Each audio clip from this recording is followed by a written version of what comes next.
Alors, en termes d'espèces animales, moi je vais avoir du mal à témoigner pour l'ensemble des espèces animales, parce qu'au niveau d'Alice, on travaille plus spécifiquement sur les ruminants, donc je vais être plus pertinent et probablement plus légitime pour parler de bovins, de moutons et de chèvres. Mais de façon générale, on y va dire au niveau global animal, effectivement, les enjeux qui ont été partagés ce matin sont les mêmes. On a un enjeu de progrès génétique pour une plus grande durabilité des élevages, plus d'efficience économique. Aujourd'hui, un élevage aussi qui est très fortement challengé sur le plan sociétal, oui, avec le développement des végans, de toute la critique sur l'alimentation carnée. Donc des enjeux d'acceptabilité sociétale, des enjeux de bien-être animal qui vont passer par des choses autour de la résistance à des maladies, des boiteries, des mammites, un certain nombre de difficultés de ce type-là. Donc les enjeux, on a les mêmes.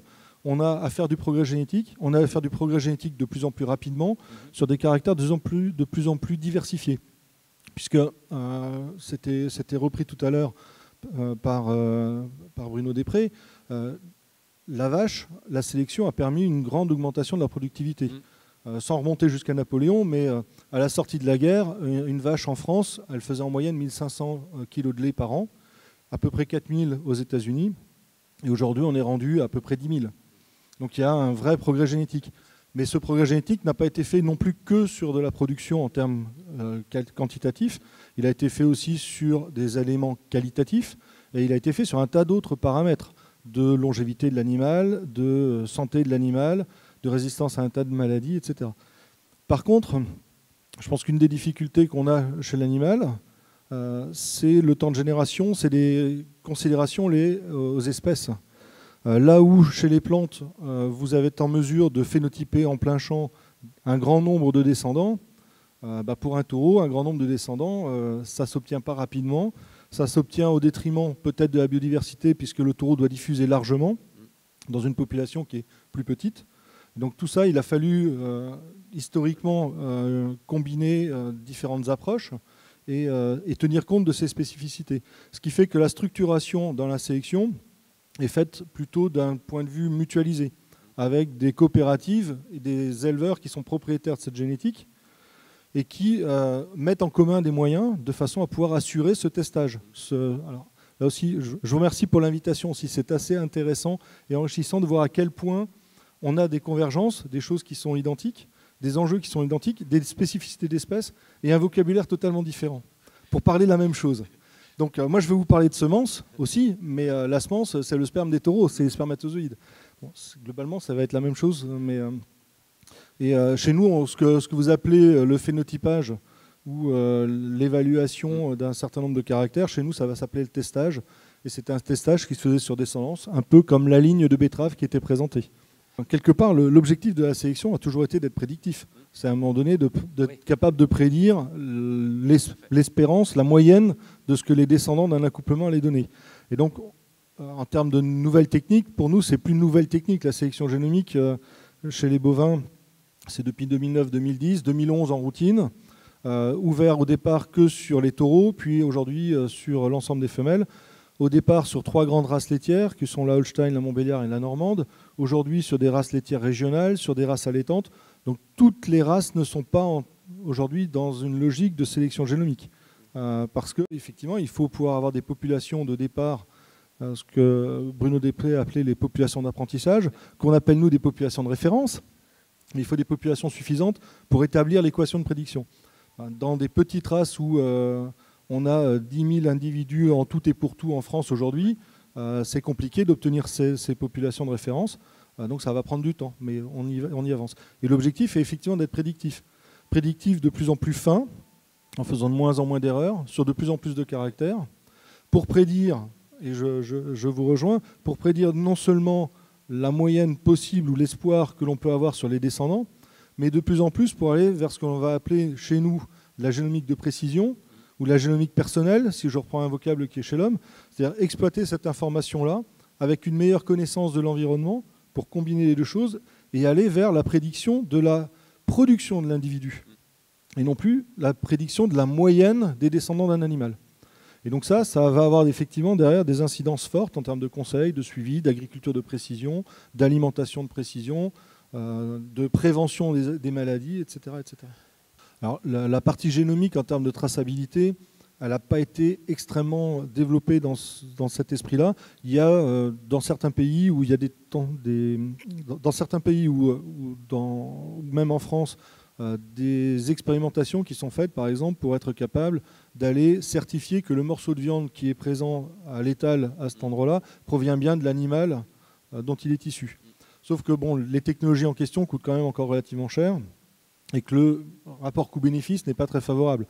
Dans un contexte de filière où la traçabilité est déjà assurée globalement par d'autres aspects, en termes de génétique, par un système d'information national, où l'ensemble des données qui sont collectées sur les animaux remontent, sont utilisées pour la sélection, etc., mais derrière peuvent servir en termes de traçabilité, par l'identification des animaux et toute la chaîne de traçabilité qui va de l'abattoir jusqu'au distributeur. D'accord. Donc, l'intérêt de la partie génomique pour ce volet traçabilité reste limité, mais il y a des expérimentations qui sont faites et on va dire qu'éventuellement, dans certains marchés de niche ou dans certains pays où le reste de la traçabilité n'est pas forcément au même niveau qu'en France, dans des cas particuliers et à la faveur éventuellement d'une baisse du coût de la technologie, c'est des choses qui peuvent être envisageables et qui peuvent présenter un intérêt. Donc dès qu'on va parler d'édition du génome, l'intérêt dans le monde animal va être globalement le même que celui que vous pouvez avoir dans le végétal, c'est-à-dire gagner du temps. Gagner du temps sur le progrès génétique. Parce que dans l'animal comme dans le végétal, on est capable d'aller utiliser des gènes qui sont présents dans une race pour, par croisement, les amener dans une autre race. Après, on a tout un contexte réglementaire qui est totalement différent. Globalement, en Europe, on parle de race pure. Et donc, on a du charolais, on a du limousin. Le contexte de race pure ne veut pas dire des lignées, comme chez la souris, où les animaux sont totalement homogènes. Il y a une grande diversité génétique au sein d'une race. Mais elle est, on va dire, considérée de race pure, un petit peu par un effet d'ascendance. C'est-à-dire que papa, maman et les grands-parents sont inscrits dans un livre généalogique et qu'ils étaient eux-mêmes de race pure. Donc, on hérite de la race pure comme ça au fur et à mesure. Mais c'est un concept, on va dire, purement réglementaire, cette notion de race pure. On va pouvoir croiser des animaux de différentes races, mais à partir du moment où ils sont croisés, ce qui chez vous est une variété et s'inscrit dans un catalogue et ne pose aucun problème, chez nous ne s'inscrit plus nulle part. Ce sont des animaux croisés, ils sont dans un no man's land, ça n'existe pas. On ne sait pas quoi en faire. Donc là, ils ne sont pas dans le coup d'un règlement, ils n'ont rien, il n'y a pas d'organisme de sélection pour les utiliser, ni quoi que ce soit. Donc on voit, on a les mêmes problématiques, mais notre organisation et notre réglementation fait qu'on va aborder la chose totalement différemment.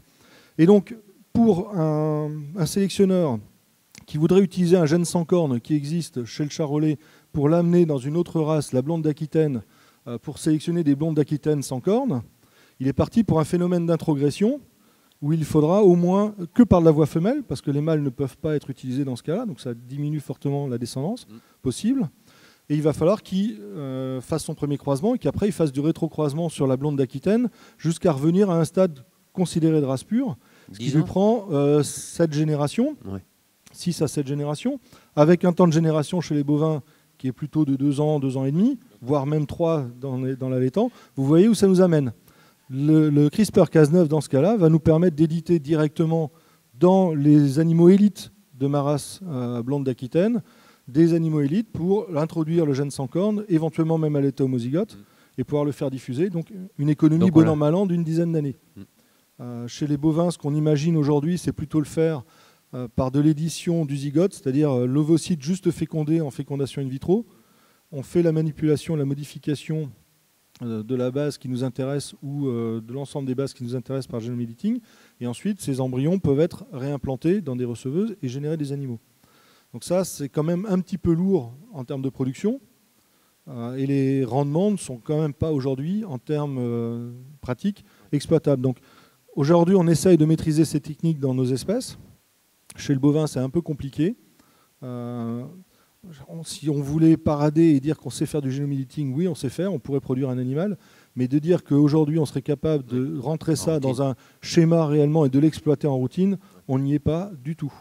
Et c'est pour ça qu'on va dire, aujourd'hui, moi, je ne peux pas porter une vision filière par rapport à ça. Oui. Il y a du débat encore chez nous sur l'intérêt ou non de ces technologies, ce qui fait globalement consensus et qui rejoint un peu les positions exprimées par l'avocat général de la Cour européenne de justice À partir du moment où on utiliserait du génomimétising pour faire de l'introgression, c'est-à-dire introduire dans une race des mutations qu'on connaît par ailleurs dans une autre race, on ne voit pas pourquoi ça serait de l'OGM et il n'y aurait pas forcément de raison de se l'interdire. Faire du génomimétising pour introduire des mutations que l'on ne connaît pas aujourd'hui, mais pour rendre des animaux résistants, c'est aussi quelque chose qui a un fort potentiel et qui peut être intéressant, extrêmement intéressant.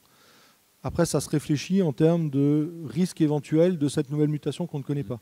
Mais c'est quelque chose qui reste gérable. C'est des choses qui ont été faites chez le cochon. Donc là, je peux faire une incursion ailleurs parce que je connais aussi un peu.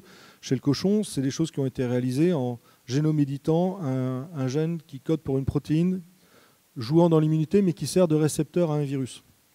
Un virus qui induit des fièvres et puis des toux. En génoméditant à plusieurs positions ce récepteur, effectivement, des lignées de cochons sont totalement résistantes et le virus ne peut plus les infecter. Et comme le récepteur a été muté à plusieurs endroits, les équipes qui ont fait ça espèrent aussi que le virus aura beaucoup de mal à contourner cette modification et que même en évoluant et en mutant, parce que le virus va coévoluer forcément, ça va quand même prendre du temps pour qu'il arrive à contourner. Donc voilà, pour quelques générations, on a créé un cochon qui est totalement résistant, qui était une source de perte économique importante et une source de traitement, d'utilisation d'antibiotiques, etc. important. Donc voilà, on peut avoir un bénéfice économique et un bénéfice sociétal à induire ce type de mutation. La difficulté, c'est qu'aujourd'hui, quels sont les gènes qui pourraient donner cette résistance, etc. On ne les connaît pas forcément.